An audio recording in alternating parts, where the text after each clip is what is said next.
Imagine it's 40,000 years ago. No coat, no heater, no grocery store. Just you, the wind, and a winter that's trying to kill you. How did your ancestors not just survive, but actually thrive through it? The answer is weirder, smarter, and more dramatic than you'd ever expect. Here's the thing most people don't realize. Early humans weren't the biggest, fastest, or strongest creatures on the planet. A mammoth could crush them. A saber-toothed cat could outrun them. So how did a fragile, slow, practically naked ape beat an ice age? 3 words: brains, fire, and each other. Let's start with fire, because without it, this story ends in about 5 minutes. And honestly, so would you. The moment early humans learned to control fire, not just find it after a lightning strike, but actually make it, everything changed. Fire wasn't just warmth, it was a force field. Predators that could tear a human apart in seconds? They were terrified of fire. So now our ancestors had a weapon, a heater, and a kitchen, all in one flickering flame. But here's the part that gets overlooked. Fire changed our brains. Cooking food broke down proteins, made calories more digestible, and gave humans more energy per meal. That extra energy?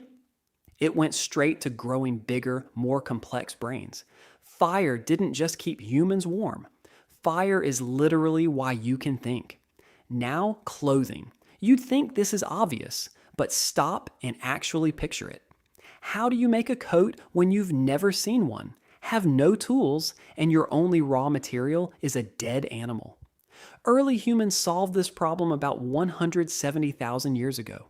And we know this because that's when body lice evolved a new species that specifically lives in clothing. Strange but true, lice are actually how we dated the invention of clothes. They scraped hides with sharp stones, stretched them, layered them. No zipper, no Gore-Tex, just animal skin tied with sinew. And it worked well enough to survive blizzards that would destroy a modern camper. But fire and clothes still aren't enough. Here's where it gets really interesting.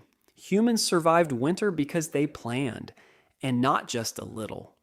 They were thinking weeks, sometimes months ahead. In summer and fall, they were already stockpiling, drying meat, storing berries, burying food in cold ground to preserve it. The earth itself became their refrigerator. Think about that for a second. No calendar, no written language. Just watching the sky, tracking the sun, and knowing winter is coming and we need to be ready now, and they didn't do it alone. This is maybe the most underrated part of human survival. Community. One person cannot survive a brutal winter alone, but a group of 20 to 50 people? That's a food sharing network. That's a fire watching system. That's someone to hunt while someone else tends to the sick. Humans evolved to be social, not because it feels nice, but because it was life or death. Loneliness in the ancient world wasn't just sad. It was a death sentence. Evolution literally wired us to crave connection because the humans who stayed together survived. The ones who went alone didn't. Now here's the twist that almost nobody talks about. Early humans didn't just endure winter, they used it. Winter was when storytelling happened, when tools were made, when knowledge was passed down from elders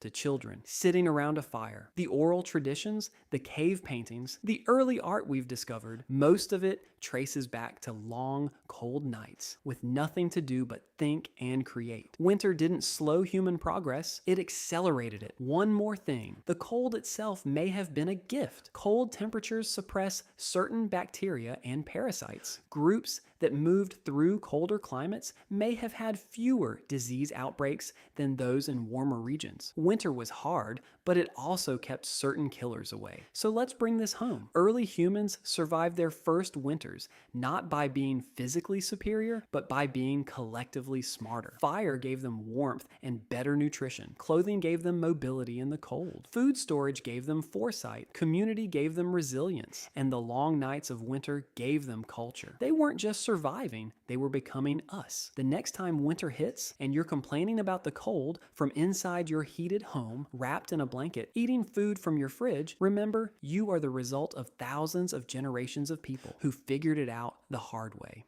And they did it without a single app. If this made you think differently about where we came from, drop a like. It genuinely helps more people find this video. And if you want more stories about how humans did the impossible, hit subscribe. There's a lot more where this came from.